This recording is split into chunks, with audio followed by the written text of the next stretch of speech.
Tutti noi facciamo il possibile per non essere ingannati dagli altri, ma spesso attuiamo inganni proprio nei nostri confronti. Nell'inganno sono presenti due soggetti, l'ingannatore e l'ingannato. Nell'autoinganno invece questi due soggetti sono la stessa persona e siamo di fronte a un paradosso molto simile a quello del barone di Munchausen che si salva dal pantano che sta per inghiottirlo tirandosi fuori per i capelli. La differenza tra noi e il famoso barone tedesco sta nel fatto che spesso anziché uscire dal pantano ci rimaniamo invischiati ancora di più. Sostanzialmente la bugia che diciamo agli altri e quella che raccontiamo a noi stessi si differenziano per una sfumatura ben precisa. Nella bugia che diciamo agli altri siamo perfettamente a conoscenza della verità, ma la falsiamo con l'intento deliberato di ingannare, mentre nell'autoinganno, ovvero nella menzogna che raccontiamo a noi stessi, è presente un obnubilamento della verità, in cui la lucidità mentale viene ridotta o addirittura annullata, spesso a causa di un meccanismo di difesa inconscio. Come coach mi trovo spesso davanti clienti che sono in balia degli autoinganni, che se la raccontano sapientemente pur di non vedere verità scomode dalle quali si stanno proteggendo. E non è mai facile aprire i loro occhi perché nel loro sistema emotivo si sono innescati da tempo meccanismi di protezione piuttosto coriacei. Le possibili sfumature dell'autoinganno sono molteplici e non sono sempre negative. È un argomento su cui potremmo rimanere per ore dal momento che viene attuato in quasi tutte le aree della vita, dalla sfera affettiva a quella lavorativa.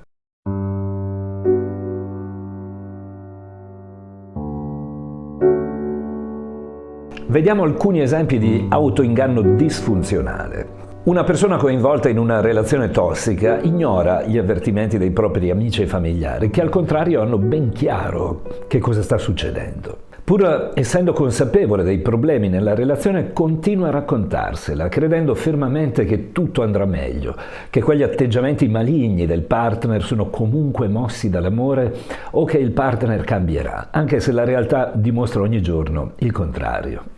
Ma l'autoinganno è presente anche quando una persona si illude di aver preso decisioni sagge o corrette, nonostante gli evidenti segnali che indicano il contrario. Ad esempio, immagina una persona che continua a investire denaro in un'attività che sta chiaramente fallendo, ma si rifiuta di accettare che stia commettendo un errore.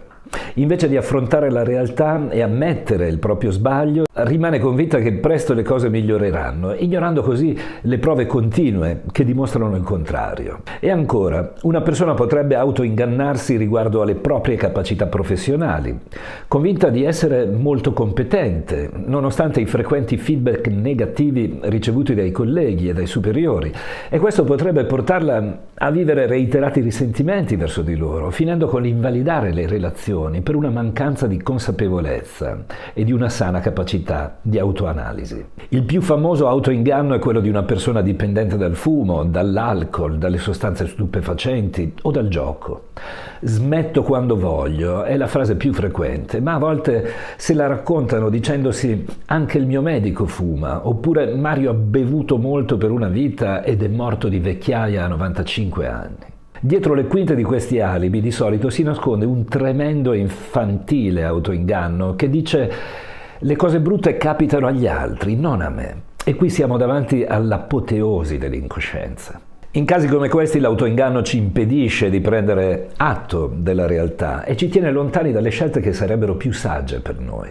Spesso si tratta di meccanismi di difesa, come ho detto, ma anche di comodità, che ci permettono di non doverci impegnare a prendere le cose sul serio, un po' come fa lo struzzo quando infila la testa sotto la sabbia per non vedere il pericolo. A questo punto, come si può uscire dal labirinto dell'autoinganno disfunzionale? Sicuramente non è facile, ma con impegno ci si può riuscire, a volte facendosi aiutare da professionisti come gli psicoterapeuti nei casi più gravi o da un coach o un counselor in quelli non invalidanti.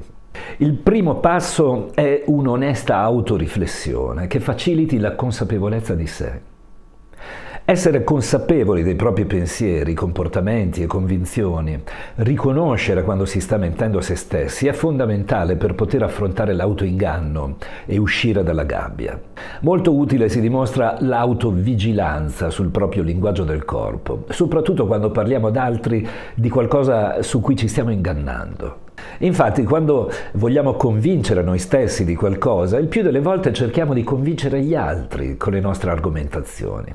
Ma in questi casi il nostro corpo, tramite segnali non verbali di rifiuto, ci avverte che quanto stiamo dicendo non è condiviso dal nostro inconscio.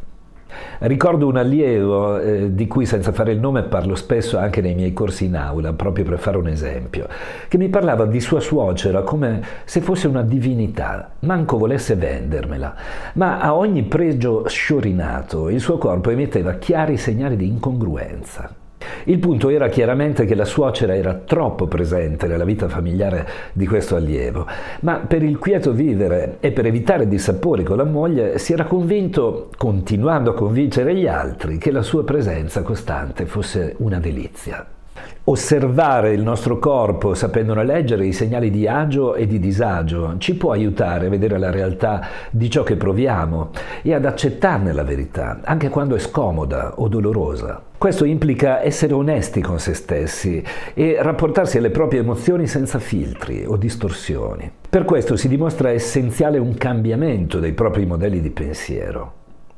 Esaminare le convinzioni negative o distorte e sostituirle con pensieri più realistici e obiettivi può aiutare a smettere di autoingannarsi. Nei casi in cui l'autoinganno perpetrato si dimostri invalidante per il nostro benessere emotivo in generale e dopo averci provato una persona si rendesse conto di non farcela da sola, è fondamentale chiedere aiuto a persone di fiducia, come amici, familiari, ma ancora meglio a professionisti dell'aiuto emotivo, come gli psicoterapeuti. Questo supporto può offrire prospettive diverse e guidare verso una visione più chiara della realtà, accompagnandoci a una rinascita.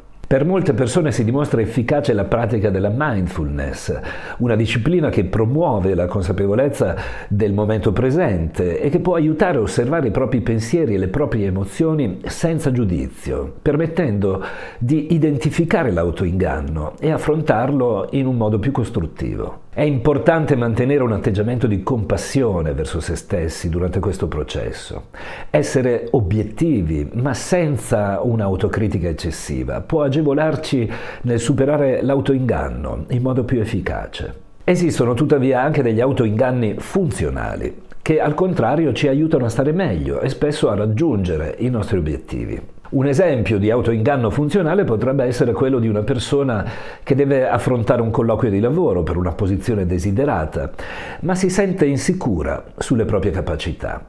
Se questa persona si convincesse di essere leggermente più preparata di quanto sia effettivamente, potrebbe affrontare l'intervista con maggiore sicurezza, trasmettendo un'immagine più positiva di se stessa. Questo autoinganno funzionale potrebbe aiutarla a gestire meglio lo stress e a migliorare le sue prestazioni durante l'interazione con il selezionatore. Non è un caso se agli esami di maturità spesso il secchione porta a casa un risultato meno soddisfacente di un compagno che invece ha studiato molto meno, ma si presenta all'esame con più serenità e meno tensione. Tuttavia è importante sottolineare che questo tipo di autoinganno può essere rischioso se non è accompagnato da una comprensione realistica delle proprie competenze. Se persistesse nel tempo senza un allineamento con la realtà, potrebbe portare a problemi nel lungo termine. Esiste infatti un fenomeno psicologico che descrive la tendenza delle persone meno competenti in un campo specifico a sopravvalutare troppo le proprie abilità.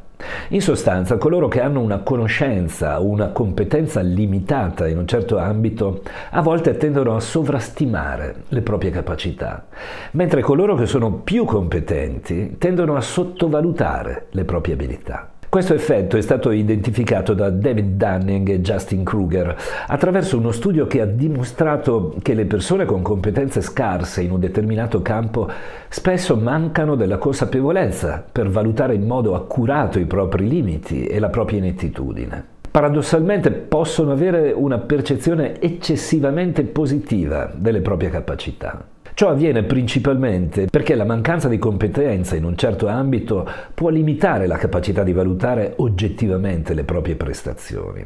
Così queste persone potrebbero non avere le conoscenze necessarie per riconoscere i propri errori e le lampanti lacune nelle loro abilità. Per contro, le persone realmente competenti a volte tendono a essere troppo consapevoli delle complessità e delle sfumature di un campo e di conseguenza potrebbero sottovalutare le proprie competenze, assumendo erroneamente che altri possono avere una conoscenza simile o superiore alla propria.